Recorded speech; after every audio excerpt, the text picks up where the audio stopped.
Nalanda university Bharat की एक ऐसी यूनिवर्सिटी जो पूरे विश्व में प्रसिद्ध थी। हाल ही में मैंने YouTube खोला है, मेरे ऑडियंस बहुत कम है, प्लीज़ बिना कुछ जज किए मेरे वीडियो को पूरा वॉच करें। भारत में तकरीबन 800 सालों पहले यह यूनिवर्सिटी अस्तित्व में थी।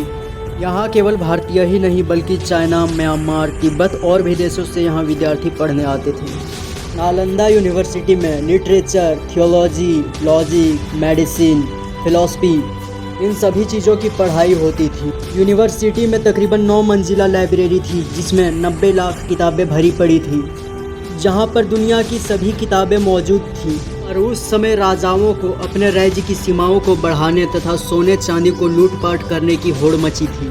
उनमें से एक है बख्तियार खिलजी, जिसने पूरे नालंदा यूनिवर्सिटी को जलाकर बर्बाद कर दिया। दरअसल बख्तियार खिलजी को उस समय कोई भयंकर बीमारी हो गई थी। ना कोई हकीम और ना कोई वैद्य उसे ठीक कर पा रहा था। इसी प्रकार खिलजी को पता चला कि नालंदा में ही सिर्फ उसका इलाज हो सकता है। उसकी शर्त थी कि वह बिना दवाई खाए वह ठीक होना चाहता था। उसकी शर्त को नालंदा के विश्व गुरु ने स्वीकार किया और विश्व गुरु ने दवाई को कुरान के पन्नों में लेप लगाकर बख्तियार खिलजी को पढ़ने को दे दिया। जब भी वह पन्ने को पलटता दवाई उसके शरीर में चली जाती। इस प्रकार बख्तियार खिलजी ठीक हो गया। जब खिलजी को पता चला कि किताब के पन्नों में दवा लगी थी, गुस्से से आग बबूला होकर खिलजी ने पूरे यूनिवर्सिटी में आग लगवा दिया, जिससे पूरी यूनिवर्सिटी जल गई। यूनिवर्सिटी में रखी सारी किताबें, कपड़े, लकड़ियां, पांडुलिपियां सारी जल गई।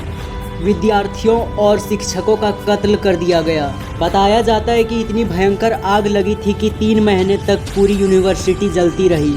तकरीबन 850 सालों बाद यह यूनिवर्सिटी हमारे भारत में बनकर तैयार हो चुकी है, जिसका उद्घाटन श्री नरेंद्र मोदी करेंगे। सोचिए अगर आज नालंदा यूनिवर्सिटी नहीं जलाई जाती तो भारत कितना आगे रहता। वीडियो अगर ज़रा भी इंफॉर्मेटिव लगे तो प्लीज़ हमारे चैनल को सब्सक्राइब कर लें। धन्यवाद।